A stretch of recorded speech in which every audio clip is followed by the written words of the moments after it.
Pomidorlarni ustidan mana shunaqa kesib olamiz. Endi ustidan qaynagan suv solamiz. Endi 15 minut suvda turadi. Qaynagan suv to'kib tashlab, muzdek suv solib oldik. Mana endi oson ajraladi.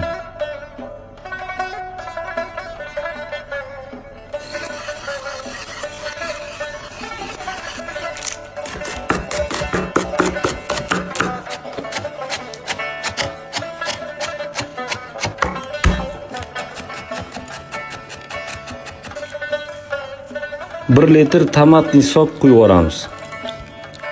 Bir qoshiq 70% uksus. Aralashtiramiz. 2 soat sovutgichga qo'yamiz, tayyor bo'ladi salat. Buni qaraydi. Mashalloh deb ko'ramiz endi. Suvlariga shundoq o'tirib, ha?